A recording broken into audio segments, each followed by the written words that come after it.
Hello and welcome to Picking Principles. Today I have a Abus 6530.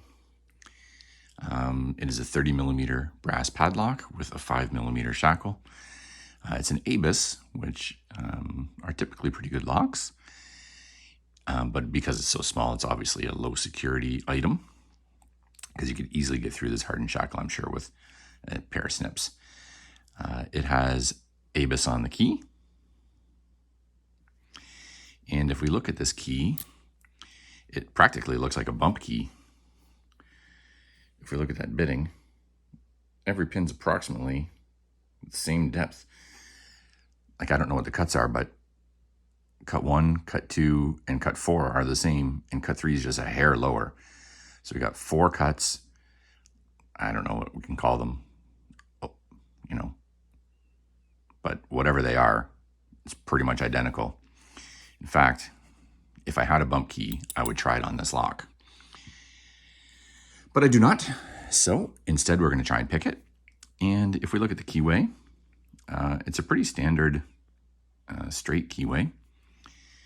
Pretty big gap down here in the bottom. My 30 thousandths a bit floppy. I wonder if the 40 thousandths, 40 thousandths fits okay. And we'll use my standard hook in 25 thousandths if it fits. Let's get started. 1 is binding. Click out a 1. 2 is binding.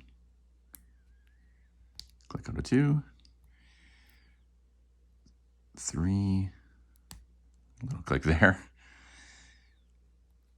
And surprisingly, nothing on 4. I thought it was going to go 1, 2, 3, 4. Let's go back to the front. Nothing on 1, 2, 3. Oh, it's opened. I must have hit 4. It's stiff. Look at that. That's a really tough turn. Anyway, that didn't put up much of a fight. Of course, it is only a 4-pin, and the bitting is terrible, as you can see. So a bit of a disappointment out of this little Abus. But again, it's just a 30 millimeter low security padlock. So thank you for watching Picking Principles. Please hit like and subscribe. Feel free to leave some comments in the section below. Thanks. Have a great day.